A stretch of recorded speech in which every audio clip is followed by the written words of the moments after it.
Salam hormat semuanya, satu komando ya, satu komando pada Jokowi. Ini sekarang kita akan lihat perdebatan antara relawannya Anies bersama Abang Siwa. Relawan ini mengatakan bahwa Ganjar dan Prabowo bermain politik identitas. Dan kemudian dia menjelaskan apa itu politik identitas menurut dia. Oke, sebelum kita nonton ke video perdebatan ini, saya akan menampilkan sedikit tentang apa itu politik identitas. Ini ada pandangan dari ini. Politik identitas menggunakan identitas diri seperti ras atau agama sebagai landasan dalam berpolitik. Misalnya, seorang politisi yang berasal dari Jawa akan meyakinkan orang-orang yang juga berasal dari Jawa untuk memilihnya karena asosiasi dari identitas yang sama. Lantas, identitas apa yang digunakan sebagai landasan dalam pemilu kali ini? Di Pilpres, kedua pasangan kandidat sama-sama berusaha memenangkan hati para pemilih Muslim yang mencapai sekitar 160 juta atau sekitar 85% dari total jumlah pemilih. Joko Widodo, yang sejak pemilu 2014 dianggap kurang Muslim, sampai menggait Ketua Majelis Ulama Indonesia Ma'ruf Amin sebagai cawapresnya untuk memikat pemilih Muslim. Sedang Prabowo Subianto menggunakan pengaruh kedekatannya dengan FPI serta dukungan dari Ijtima Ulama untuk memikat pemilih Muslim. Memang seberapa penting sih isu ini untuk para pemilih Muslim? Penting juga, karena kan kita Indonesia butuh agama kan. Jadi untuk suatu Indonesia kan kebanyakan orang Islam. Ya, jadi kalau untuk ulama-ulama itu kayak penting. Jadi untuk membantu kita dalam soal agama itu penting banget. Apakah politik identitas baru digunakan dalam pemilu kali ini? Sebenarnya, politik identitas sudah sering digunakan di pemilu-pemilu sebelumnya, namun tidak pernah segamblang ini, dan juga identitas yang digunakan lebih ke arah ras atau suku, seperti Jawa dan non-Jawa. Lantas, apa yang berubah? Itu videonya. Kemudian, kita masuk ke perdebatan antara Abang Siwa dengan relawannya Anies. Guys, belakangan ini viral sekali. Anies Baswedan ditolak di beberapa kota di Indonesia karena dia dituding melakukan politik identitas. Di sini saya jelaskan, jangan kalian masyarakat Indonesia ini jangan mudah digiring sana sini kayak kerbau. Kalian ngerti nggak politik identitas itu kayak bagaimana? Sini saya jelaskan. Sebenarnya ya, yang melakukan politik identitas adalah Ganjar Pranowo sama Prabowo.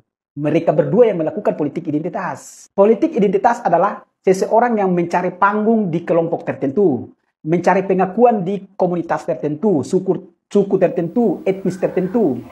Ya kan? Nah, itu disebut dengan politik identitas. Nah, sementara Anies Baswedan ini, dia tidak pernah melakukan yang namanya politik identitas. Dia tinggal di mana ya dia itu orang tuh? Sejak Pilkada DKI Jakarta pada 2017, politik identitas Islam dianggap mampu menggerakkan massa. Dibuktikan dengan kalahnya Basuki Cahayapurnama dalam kontestasi itu, meski saat menjabat menjadi gubernur DKI, approval ratingnya mencapai 70%. Atau dengan kata lain, meski warga sangat puas dengan hasil kerjanya. Contoh politik identitas ini kayak begini. Ketika ada seseorang mencalonkan diri, status sebagai calon, itu dia dekat dengan ulama, dia memberikan sumbangan kepada ulama, sering silaturahmi kepada ulama. Nah, setelah dia berhasil mendapatkan jabatan, dia tidak lagi dekat dengan ulama, dia tidak lagi oposisi, dia tidak lagi memberikan sumbangan kepada gereja, kepada pesantren, kepada masyarakat yang membutuhkan. Nah, itu baru disebut dengan politik identitas. Ya kan? Nah, sementara Anies Baswedan, apakah Anies Baswedan pernah mencalonkan diri sebagai gubernur DKI itu? Dia memberikan sumbangan kepada gereja, setelah dia menjadi gubernur, dia tarik lagi sumbangannya, atau dia putuskan sumbangannya. Kan enggak. Dia selalu memberikan kontribusi kepada masyarakat yang berbeda agama, karena memang dia sebagai seorang pemimpin untuk memfasilitasi masyarakat. Apakah dia pas mencalonkan diri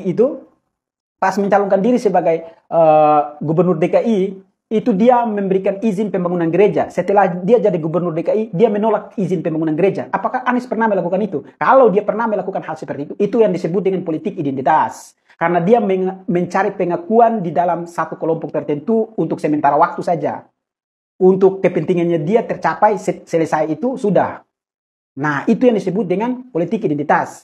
Untuk kakak ganteng yang pakai kacamata, beta mau sampaikan bahwa kalau bicara itu pahami dulu materinya supaya apa yang Anda sampaikan itu jangan terdengar seperti kerbau yang digiring sana sini. Anda bilang politik identitas itu ketika seseorang dulunya memberikan sumbangan pada ulama, berikan sumbangan pada gereja, pada pesantren, tapi setelah menjabat dia tidak lagi memberikan sumbangan. Sejak kapan politik identitas itu menggunakan kekuatan sumbangan? Politik identitas itu menggunakan kekuatan dari kelompok suku, etnis, agama, hingga jenis kelamin, bukan kekuatan sumbangan, bos. Dan juga politik identitas itu bukan ajang mencari panggung atau pengakuan dari suatu kelompok, tapi justru memperalat kelompok tersebut dengan bumbu politik untuk menyerang atau melawan pihak yang berlawanan. Jadi jangan ngaruh kalau bicara. Lucunya lagi Anda bilang seseorang yang tidak lagi oposisi disebut politik identitas. Sejak kapan seseorang yang tidak lagi oposisi disebut politik identitas? Terus apakah Anda mau beranggapan Pak Anies jadi gubernur karena bermain politik identitas? Kan waktu itu Pak Anies gubernur, bukan oposisi. Lalu apakah pernyataan Anda itu membenarkan bahwa Pak Anies jadi gubernur karena bermain politik identitas? Bicara itu mulut jangan lebih cepat dari otak, bos. Nah, kalian mengatakan bahwa Anies dia keturunan Yaman. Apakah dia menjabat sebagai gubernur, dia membangun infrastruktur pembangunan di Yaman, dia memperhatikan kesehatan di Yaman, dia mengatasi masalah banjir di Yaman? Kan enggak. Jujur, sebenarnya beta juga kurang setuju kalau beliau disebut dengan sebutan gubernur Yaman. Tapi menurut beta, Anda juga tidak boleh salahkan netizen ketika dorang menyebut beliau dengan sebutan gubernur Yaman. Kenapa beta bilang begitu? Karena istilah tersebut bukan muncul tiba-tiba dari langit langsung datang masuk ke sumur resapan, bos. Istilah tersebut muncul karena para pendukung Pak Anies waktu itu menyebut Pak Ahok dengan sebutan gubernur Cina. Lalu kenapa Anda tidak protes ketika Pak Ahok disebut dengan sebutan gubernur Cina? Kok sekarang malah seperti cacing kena garam ketika figur yang Anda dukung disebut gubernur Yaman? Lagian, figur yang Anda dukung itu pernah berpidato dengan mengatakan pribumi. Bahkan beliau pernah mengatakan terdapat gubernur Kristen dikalahkan umat Islam. Lalu kenapa Anda diam 1000 bahasa?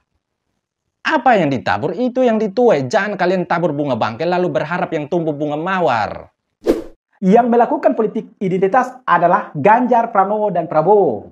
Mereka jelas, mereka melakukan politik identitas. Karena hanya mereka mencari pengakuan dalam jangka waktu hanya sementara.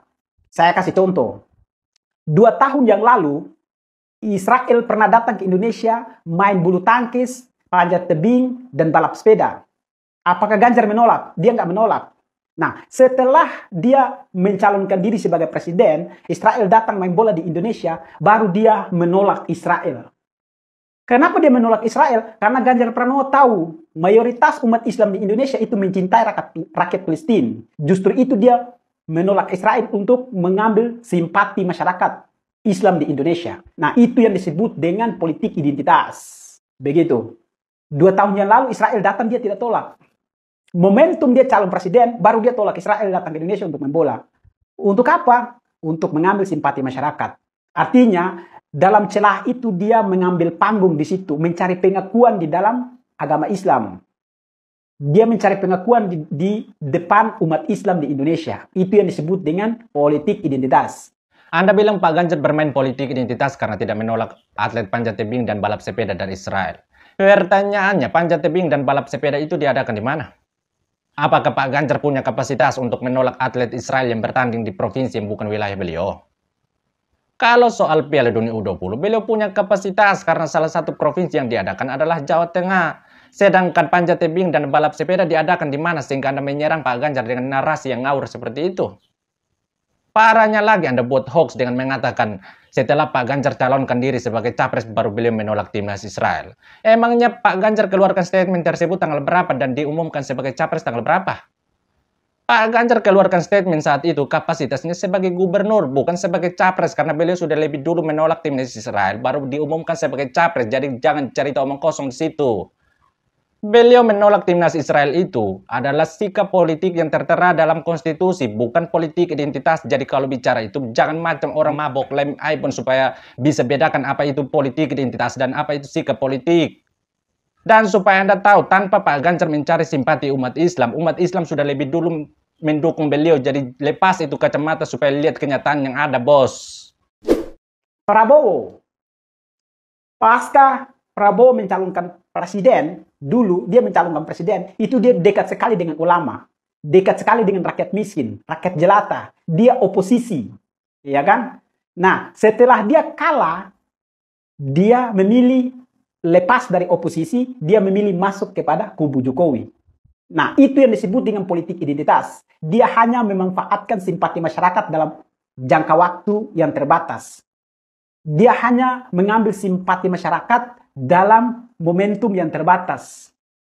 Setelah dia kalah jadi calon presiden, dia tidak lagi oposisi dengan masyarakat Indonesia, dia malah masuk ke dalam kubu Jokowi. Itu yang disebut dengan politik identitas, mencari pengakuan di dalam kelompok tertentu hanya sementara waktu. Anda bilang Pak Prabowo bermain politik identitas karena dulu dekat dengan ulama, dulu dekat dengan rakyat. Lalu apakah Anda mau bilang saat ini beliau tidak dekat dengan ulama? Apakah Anda mau bilang saat ini beliau tidak dekat dengan rakyat? Dan kalau Anda bilang Pak Prabowo bermain politik identitas karena mencari simpati rakyat dalam waktu yang sementara, lalu apakah para anggota DPR juga bermain politik identitas? Kan hampir semua anggota DPR juga sering mencari simpati rakyat dalam waktu yang sementara. Lalu kenapa Anda tidak bilang dorang bermain politik identitas? Apa yang dilakukan oleh Pak Prabowo itu bukan politik identitas, tapi itu namanya demokrasi gotong royong. Pak Prabowo bergabung dalam kabinet itu untuk bergotong royong demi kepentingan bangsa, bukan seperti politik identitas yang hanya mementingkan suatu kelompok yang bisa mengakibatkan perpecahan. Lucunya lagi Anda bilang Pak Prabowo bermain politik identitas karena tidak lagi oposisi dengan masyarakat Indonesia. Pertanyaannya, rakyat Indonesia mana yang oposisi? Oposisi itu tidak pantas disematkan pada rakyat karena dalam dunia politik, oposisi itu adalah partai penentang pemerintah di parlemen. Lawannya adalah partai koalisi yang mendukung pemerintah. Jadi rakyat jelata mana yang ada dalam partai? Rakyat itu cukup pro dan kontra. Karena pro dan kontra itu tidak terikat pada suatu partai. Jadi jangan giring rakyat ke oposisi seolah-olah rakyat adalah budak partai. Koalisi dan oposisi itu kalau diterjemahkan secara harfiah artinya teman dan musuh. Lalu apakah rakyat mau dipecah belah menjadi teman dan musuh?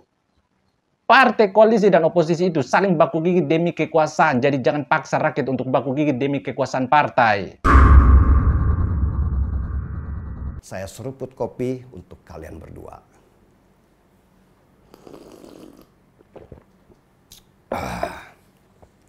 Gaspol. Kalau begitu, apa dampak dari politik identitas ini? Seorang pakar meyakini ini dapat berimbas pada keretakan sosial di dalam masyarakat.